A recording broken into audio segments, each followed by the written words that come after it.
Hello everyone, my name is Róisín Blackwell. I'm 20 and I'm the youngest of 5. I'm from Róisín in County Limerick.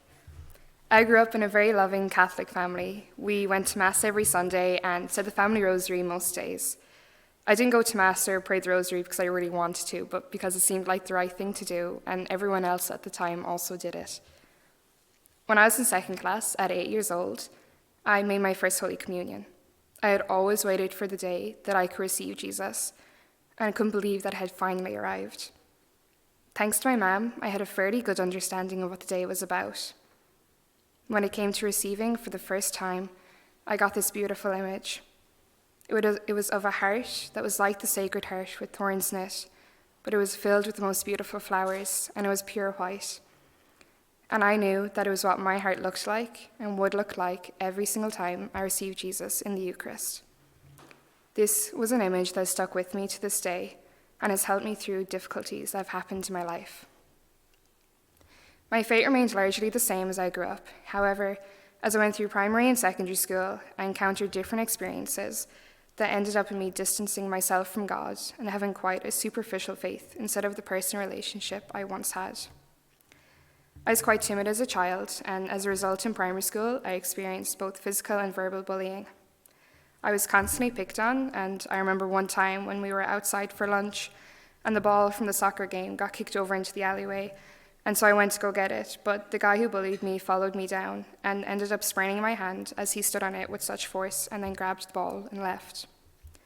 This really ended up impacting how I saw God, because in that moment, I began to feel as if I couldn't trust people, as I usually ended up getting hurt. So I began to distance myself bit by bit. Soon after, when I was about 12 years old, I met the Franciscan friars of the Renewal for the first time and was totally blown away. They were brothers and priests that were young, happy, and knew how to have fun, and showed me a totally different side to my Catholic faith. I got to know them fairly well, and that June they invited me to go to Camp Veritas. This is a week-long faith camp that was filled with Mass, Holy Hour, testimonies, but also activities and sports. Amazing and all as it sounded, I immediately regretted it when I arrived there and wanted to go home as soon as possible. I knew no one there and it was totally out of my comfort zone. I prepared myself to have the worst week ever. Over the days, I met more and more young people and saw the faith truly alive in them. I was constantly amazed throughout the week between seeing what the faith truly is, meeting young people my age living it out, and making such close friends. I remember one moment during the camp when I attended my first healing service. When I was blessed with the Blessed Sacrament, I felt the most profound wave of peace come over me and this warmth inside of me. A few months later, however, I started secondary school and went into first year. It was so different, and I had no one to share my faith with. I felt lonely and was very reserved. By second year, I had made good friends with some girls in my class. However, they began to make sly comments about my faith and would try to make me do things like curse, join in with their bullying, etc. I was able to ignore it and stand up against them until halfway through the year when they started to bully me even more regarding my faith and also my appearance. They would constantly make comments about what I ate and would say how fat I was and I should eat less. But if I didn't eat, then they would say I was too skinny and I should eat more to look pretty. I didn't know who I was, nor did I want to be who I was. Instead, I was always trying to be who they said I needed to be, but it was never good enough for them. I ended up moving schools to get away from all the bullying, but I did not like the new school very much and did not want to stay, but I had no other choice. Everything felt totally out of control, and I ended up getting very depressed. I would stay in my room and had no desire to do anything. I attempted self-harm and formed an eating disorder. I wanted to be perfect so badly for everyone that I did everything to look that way. All of the comments that had been made and all the lies I had been told kept on going around in my mind, and I believed each one of them. I thought I needed to lose weight and be super skinny for people to like me. I believed that I was doing the right thing. The more I continued, however, the worse I felt, and I became a shell of who I once was. Through all of this, I completely distanced myself from God. I believed that He wouldn't love me unless I looked a certain way or weighed a certain amount.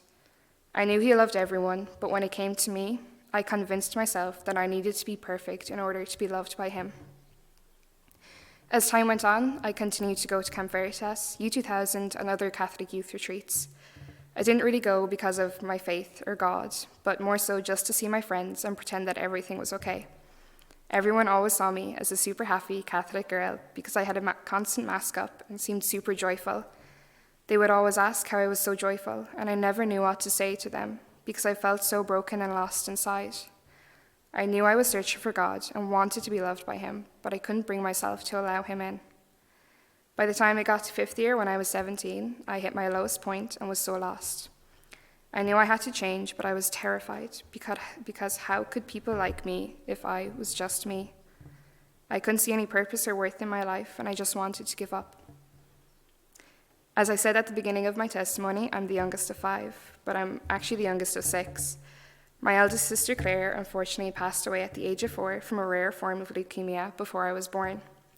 I never got to meet her, but in a way it felt as if I had gotten to know her, as my mom would usually tell us stories about her. For example, she would tell us about her love of prayer and how she knew Jesus was truly present in the Eucharist. There was one time my parents took her to adoration with them, but as she was just after lots of chemotherapy and surgeries, they stayed down the back of the church. But as they were down there, she kept complaining about how she couldn't see Holy God. So the next day when they went back, my dad said that they were going to go right up to the front, and so all 3 of them went up. And as the priest came out and exposed Jesus in the Blessed Sacrament, she sat there, content and happy, smiling, and said, now I can finally see Holy God. And it was through all of this that I was constantly reminded of her love of God. I would always turn to her for help in different things or in difficult situations while growing up, as I would to my other sisters. Many people talk about having these sudden moments where everything changed for them, but for me, I never experienced that. It was more like these little steps forward. I just knew that when I was at my lowest, I thought of all that Claire had gone through, all of the pain and suffering she endured, but how joyful she was through it all, and how she clung to God and Our Lady even more, even at such a young age. Bit by bit, I allowed God into my life more and more. I would turn to him more often than I had before, just as Claire had done in her suffering. When COVID came around and we went into lockdown, it ended up being really positive for me. From the sanctuary of my bedroom, I was able to focus on getting better and growing in my relationship with God. It was around this time as well that I got into fitness training or CrossFit, and I was able to begin to form a healthy relationship with food again. Every morning, I would watch Mass from Holy Family Mission with my family on the live stream and pray the Rosary. Through this, I got to know who God was again, especially from Father Patrick's homilies. At the beginning, I would just watch it to make my family happy, but eventually I began to listen. I listened to how Father Patrick talked about God in such a personal way that I wanted to know more about him for once. Although things had begun to get better, I still struggled a lot. I kept everything quite superficial and didn't really want to allow God into any of the deep wounds in me. Instead, I just continued to ignore them. This, however, didn't work as I constantly fell back into bad habits, old mindsets, and unhealthy eating patterns. Eventually, it all came to a head. When I felt like I was going straight back downhill, my best friend invited me to a retreat run by the Franciscan friars near my home.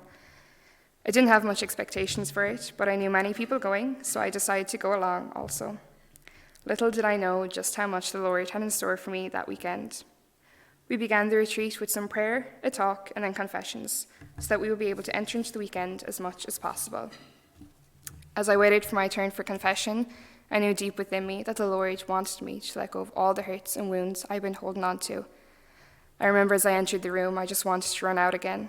Luckily, however, I didn't. As I continued through the confession, letting go of everything I'd so tightly gripped onto, I ended up in tears, barely making it through to the end. I remember looking over at the priest, and he just sat there, a comforting smile on his face, and as he raised his hands to give me absolution, I knew I was free.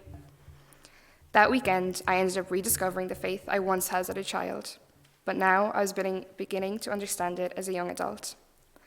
Although there are still days where I struggle, that image of the heart from my first communion always comes back to me, along with the thought of Claire and the strength and joy she found in the Lord through all of her suffering. Soon I had to decide what to do after school. 3 of my siblings had already done Holy Family Mission, and everyone would always say how I would do it next. It was just a Blackwell tradition at this stage. I was always like, absolutely not. We are quite rural, so I always saw it as the crazy house in the hills and never wanted to go there. I had my own life that I wanted to live, and I was happy out to go and pursue it. However, the Lord again had something completely different in store for me. As I came to family days and other events here, I couldn't help the feeling of just walking in and being at home. I also saw the change in my siblings one by one as they would come back from here, and what really struck me was the pure joy that they had. The joy that I had searched for so long, something that I'd given up everything for. So when I got the chance, I decided to apply. I already did 1 year here, and I loved it so much that I came back for a second, and I'm now part of the mission team. These last 2 years of my life have been incredible. I have made friends for life. I've deepened my relationship with God. I've had so many experiences, and mostly, I found that joy that I was searching for. I have no idea what God's plans are of me for the future, but I know that with Him, I can do all things. Thank you so much for listening to me. Please keep me in your prayers, and I'll be keeping you all in mind.